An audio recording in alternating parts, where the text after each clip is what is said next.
Hi everyone. Welcome to one more lecture of this self-knowledge course. Today we are going to see lecture 18 of Phase B, which is titled Theosophy, Spiritism and Medium. The objective of studying this topic is to know these schools, to understand why they do not allow us to reach the self-realization of the being, and to see where they lead us. This so that we learn not to mix them with this knowledge. Let's first look at Theosophy. What is Theosophy?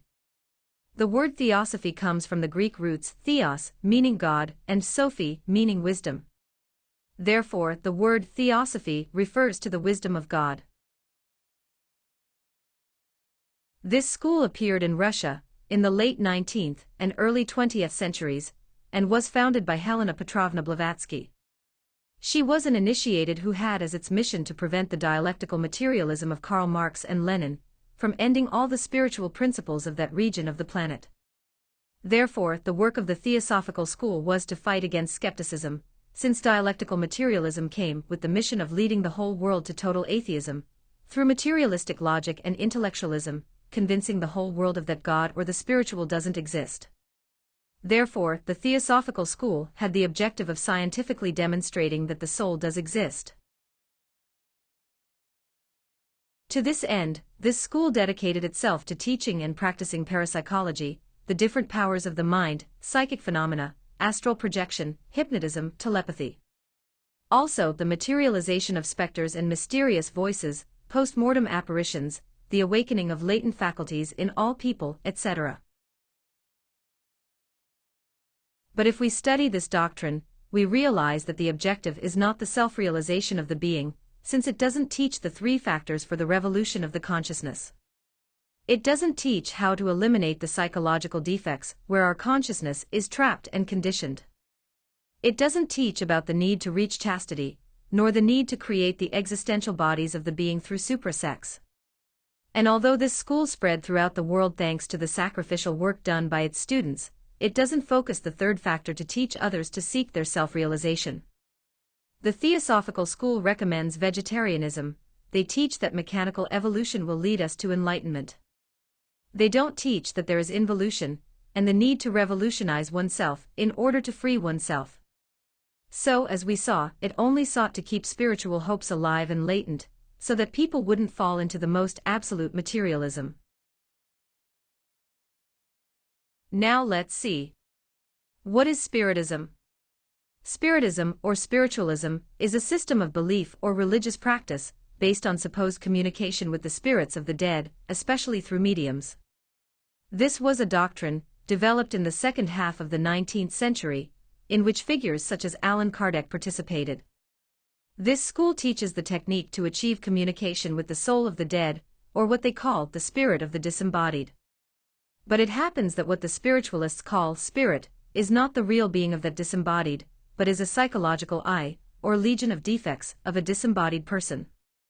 Other times those who attend the seances are entities from the infradimensions, demons that pose as saints, enlightened masters, etc., in order to give favors to those who attend there, in exchange for linking them, to constantly steal their energy. Through these demons or the defects of the disembodied person, who arrives at the seances, they receive information, also sick people get cured, material problems are solved, etc. In a séance, several people gather around a table, and holding hands they invoke in chorus the presence of a certain spirit. And usually this spirit is asked to manifest itself through the movement of things, noises, etc. Tables, like Ouija, are commonly used for this. Then, the disembodied person takes possession of one of the participants, who lends his physical body for his manifestation. This person is called a medium because he serves as a medium between the disembodied and the physical world. And when the spirit takes possession of the body of the medium, he begins to speak with the voice that he had when he was alive. Those present there ask different questions, and the disembodied person answers them one by one. The biggest problem that these practices represent is that most of the people who participate in this end up creating dependency, since they get used to having all their physical and spiritual concerns answered. Therefore, they don't seek the guidance of their own inner being. also that they are linked to negative entities.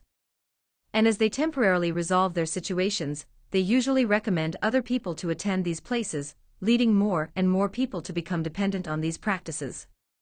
Usually, all these people are convinced that they have communicated with a saint or a god. None of them suspects that it is a demon, or the psyche, or legion, of a disembodied person, who doesn't have a vehicle of physical expression. In the different healing procedures, they even perform surgeries, and many of those healed are cured definitively, increasing their dependence on these procedures. The schools of spiritualism grew enormously in the last century, and have been recruiting millions of believers and followers. As we can see at a glance, this procedure in no way seeks the self-realization of our being, in no case is the elimination of psychological defects taught, nor is it given knowledge of how to achieve scientific chastity, etc. As the Master Jesus taught, by their works you will know them. So if we see the kind of work that spiritualists do, they are all black magic works. Divination, advice, love spells, breakups, prayers, rituals, Ouija board reading, candle rituals, domination, infliction of diseases, cures, etc. Let's see now, what is the medium? The medium is a passive, receptive subject who gives his matter, his physical body, his motor center, to the metaphysical ghosts from beyond the grave. The medium is that person through whom that entity is going to manifest in the séance. In order for the entity to enter the medium's body, the medium turns his astral body forward so that the entity can enter through the motor center. They are people who have a great sensitivity that allows them to perceive parallel planes to this one and communicate with entities that move in these lower dimensions. Many of them are convinced that through these procedures they are really helping others, with what they call their gift. In addition, many are convinced that they are lending their bodies so that superior beings can manifest themselves through it. However, it is important to understand that for the White Lodge, in the superior worlds, each human body, whether male or female, is qualified as the living temple of a master or a divine spark. That temple is highly respected by all hierarchies. Hence, it is important to understand that no master of the White Lodge expresses himself through a foreign vehicle. Therefore, a superior being would never manifest himself through a foreign physical body. When a master needs to manifest or needs to come to this three-dimensional world, he first sends his person or physical body to prepare, and later he can manifest through his own vehicles. But he comes to his own house, not someone else's house. Lending the body to be a medium generates very strong karmas. The most common karmas of mediumship are epilepsy and madness. All epileptics were mediums in their previous lives. And even after death, the medium continues to be possessed by demons. Since at first, he gives his body at will, however later the entities continue to possess his body without his consent. And after a certain time, the person ends up completely distancing himself from his own divine being. They then enter the submerged involution of the infernal worlds. Every person who has karma of mediumship will have to disintegrate those works, working those selves or psychic elements of mediumship, and paying the karma with sacrifice for humanity.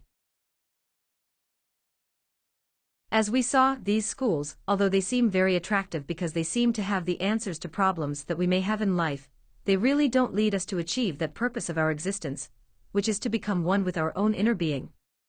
So the invitation is that we study our theosophical selves, those who think that the awakening of consciousness is about experiencing paranormal phenomena and developing powers.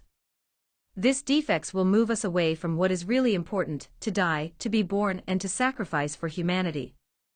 We must also work on eliminating our spiritualist selves, those who are always looking for someone external to give us the solution, and the answer, that we must look for inside, with our own being.